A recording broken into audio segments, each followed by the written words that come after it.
শরীরের জামা কাপড় খুলে এসে চেক করতো কোথায় কোনো দাগ আছে নাকি, এটা কিসের দাগ, এটা বর্ণনা আমি কি দিব বলেন। এই বিষয়টা নিয়ে আমাকে আমার সাথে অনেক জোরাজোরি করছে, মারধরও করছে। হ্যাঁ, আচ্ছা, কেউ একজন ভিডিও কল না, একটা ওরা ও লুকায় রেখে লাভ কি, ঠিক আছে।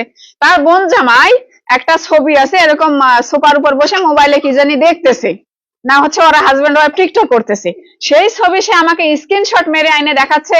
ওর চোখের ভিতরে দিলে দেখা যাচ্ছে আমাকে, ওই ছেলের চোখের ভিতরে আমাকে দেখা যাচ্ছে, আমি ভিডিও কলে কথা বলছি। এটা কতটুকু সাইকো পাগল মন মানসিক, মানে আপনাদের কি ছবিটা দেখাইছে? আমাকে টিকটকটা দেখাই। হ্যাঁ, আপনি দেখছেন কিছু?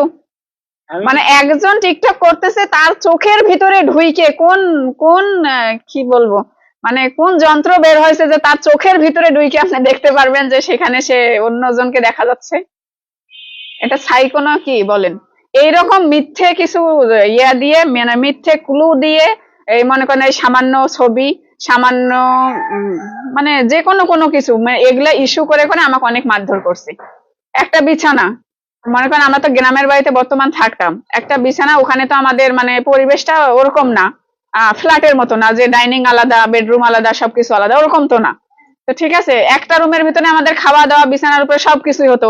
তো বিছানার চাদরে আবার ছেলে হচ্ছে বারবার বাহিরে যেত, আইসে আবার নোংরা পায়ে উঠতো, অনেক ধুলা ময়লা কাদা নোংরা থাকতেই পারে, তেল চর্বি থাকতেই পারে। সে বিছানায় খুঁজে খুঁজে দেখতো কোথায় কোন একটু দাগ আছে না কি আছে, এরকম খুঁজে খুঁজে সে বের করতো। এই দাগটা কিসের জন্য? এইটা হচ্ছে ওই খারাপ কাজের। হ্যাঁ, আমার শরীরের জামা কাপড় খুলে এসে চেক করতো কোথায় কোনো দাগ আছে নাকি, এটা কিসের দাগ, এটা বর্ণনা আমি কি দিব বলেন। এটা কোনো দাগ পেলেই হয়েছে এটা খারাপ, এটা আছে খারাপ, আমার বাদে এটা হয়েছে ওইটা হয়েছে, বয়ফ্রেন্ডের সাথে ভিডিও কলে কথা হয়েছে, মানে অনেক নোংরা ভাষা আমি মুখে আনতে পারতেছি না। এই যে 5 বছর পরে এত সন্দেহ কেন জন্মায়? আমার কাছে ওই যে ওইটাই মনে হয় যে কোনো এক ওই নেশাখোর বন্ধু বলছে যে তোর বউ পরকীয়া করে, না হলে কেন বাবার বাড়ি চলে যায়, এইটার কারণে ওকে কবিরাজের কাছে নিয়ে যাওয়া হয়েছে। তারপর থেকে এই সন্দেহটা তার তীক্ষ্ণ আকারে বাড়ছে।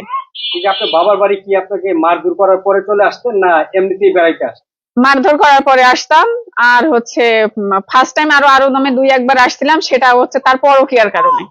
সে বিভিন্ন মেয়েদের সাথে কথা বলতো, আজে বাজে চ্যাটিং ফ্যাটিং করতো, সেগুলার কারণে আমি মানে 2-3 বার চলে আসছিলাম। আর পরের বার যে ইস্যুটা শুরু হয়েছে সেটা সম্পূর্ণ নেশার কারণে। ঠিক আছে।